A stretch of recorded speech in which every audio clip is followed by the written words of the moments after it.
po from Chicanas.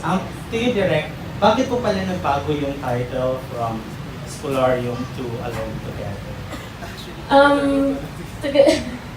Yung Spolarium, it was a working title. Parang feeling ko during the course of the movie, parang hindi na apt yung Spolarium to convey the story of these two people. So, parang yung Spolarium kasi parang meron ako, parang pag narinig ko yung Spolarium, parang meron ang bigat ng social responsibility na ang isang pelikula ay ipapangalanan mong Spolarium. So, we chose a title na tungkol sa story ni Christina at Raph, which is Alone Together.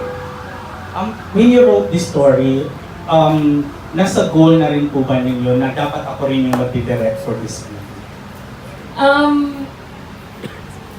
Pag nagsusulat ako, usually iniisip ko ako yung magde-direct. So, pero may nasulat na rin naman ako at hindi ako yung nag-direct. Pero every time I write, parang iniisip ko ako yung magde-direct para yung complete experience yung pagsusulat ko. Ayun.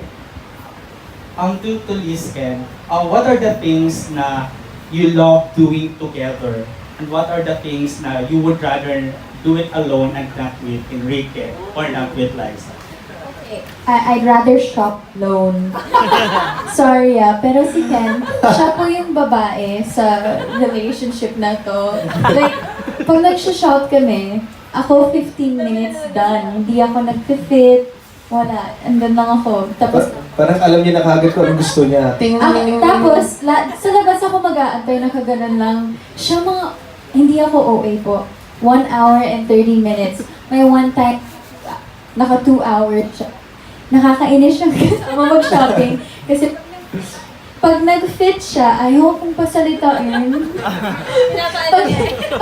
pag nag-fit siya, tatanungin niya sa akin, maayos ba to? Tapos sasabihin ko, yeah, maayos, maganda. Tapos parang hindi parang Tapos siguro mga 15 minutes niya titignan yung isang outfit ng si Mir, lalakad-lakad pa siya, ganyan. Tapos, di ba sinabi kong maganda, hindi niya kukunin. Lalo na pag kumari gandang-ganda ako sa isang outfit, hindi niya kukunin talaga.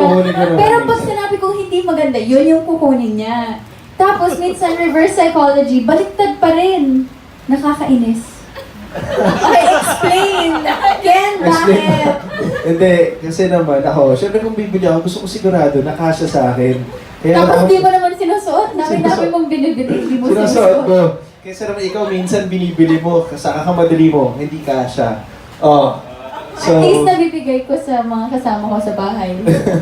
So yun, totoo. Ako sure buyer lang ako. Sure buyer. Grabe 2 hours. Hindi naman OA yan. Ano naman? Hindi ako OA. Kahit sinong tanong mo, kahit nanay mo, kapatid mo, buong pamilya. Grabe. How about you, Ken? Yung something that you do alone and not with Liza? Shopping. Kasi kontrabida to sa shopping. Kahit gusto mo na, bagay sa akin to. Ken, hindi. Swaggy. Na-hurt naman ako kasi gandang-ganda ako eh. So, Kasi taste mo minsan exotic Hindi ko alam kung nagjo-joke siya na gandang-ganda siya.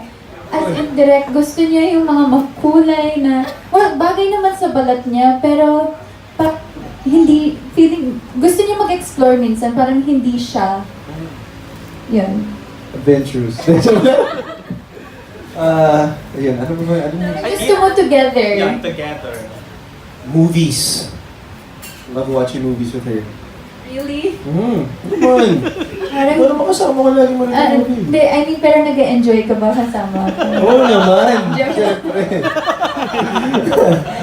Movies. Eating together. Yun yung sagot ko eh. Isa lang kasi. Eating together.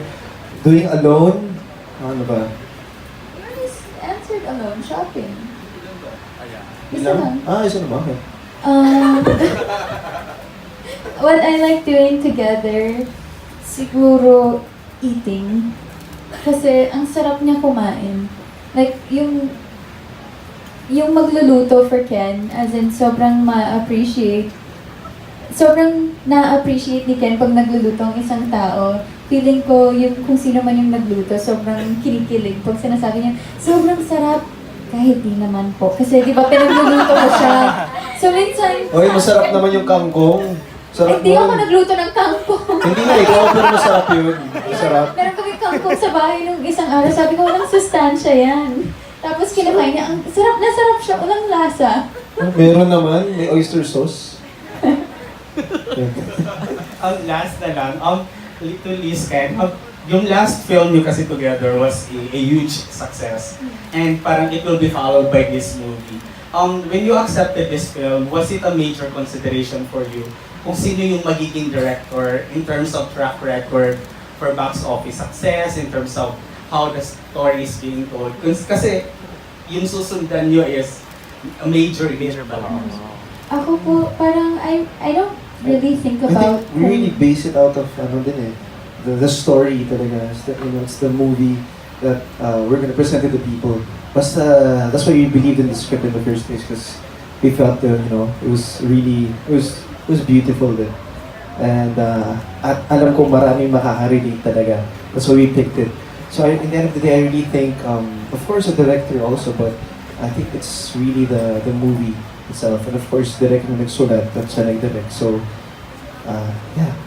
Ako, I don't think, parang when I do a movie, parang I ask for a good director. Kasi I want to try, marami pa akong hindi nakakatrabaho din na director. So, gusto ko din naman matry to like experience working with other directors so that at the same time I can also grow, pick up some techniques from them as well. But like, katulad nun, when they told us it was direct Antoinette, parang I was especially excited because I Yes. know na Direct, Yeah. alam ko, naalala ko pa. sabi ko kay Ken, "Hoy, si Direct Antoinette, magaling yan." Sa Australia, actually we were in Australia for ASAP. At doon sinabi sa amin na, there's another pitching by Director Net. Oh, sige. Perfect. But I said hello? Yeah. I said pa nga, siya lang yata nagsulat ng story, hindi yata siya director. But then we found out that she was the director, so we were excited kasi I also watched On the Wings of Love before. I like the story also, so. Thank you, Kangko. Thank you, Albert from Chickeness. Okay, Van? Hi, Manny from Inside Showbiz. Can you, for Liza and Enrique, can you tell us about the immersion activities that you did to be able to get in touch with their role as college students? Can you share to them? I went to UP. I stayed in one art studies class. And nag-interview po ako ng 4 students and 1 teacher about how it is being a student at UP, how it is being an art studies major. Nakaikot din po ako sa UP, sumakay po ako sa ikot, kumain kami sa area 2. So those are some ways na nag-immerse ako. How was that experience for you? It was fun kasi parang feeling ko normal ako na tao. I mean, of course, normal ako na tao, but like, when I go out, I don't get that kind of experience, I guess, to be treated like like how I used to be treated before I started doing movies and series. So, parang wala, it feels good. It feels good kasi ako, I'm the type of person, like, whenever I go out to the mall, I love going to the mall because I go in disguise and I love that nobody knows who I am and I can be someone else. Parang ganun. How about you, Enrique?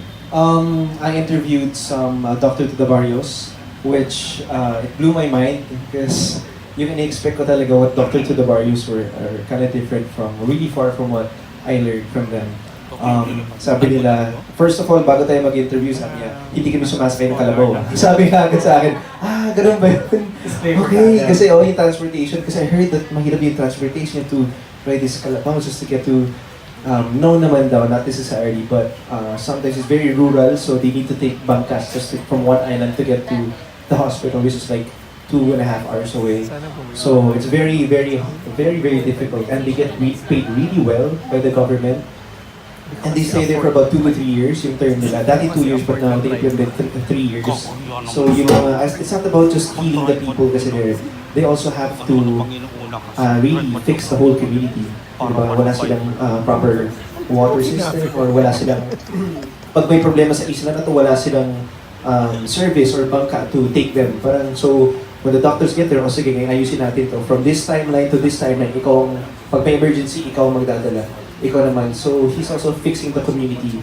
So, that's why they implemented the third year to really, get more time. And what he said is, iba daw yung feeling, parang even though they say thank you, he saves lives, baliktad daw para sa kanya. Siya pa nga dapat magpasalamat because kung anong nangyayari sa kanya, whatever he, experiences or kung anong natutunan niya doon, he can never experience it anywhere else. And ibang pakiramdam daw talaga. So,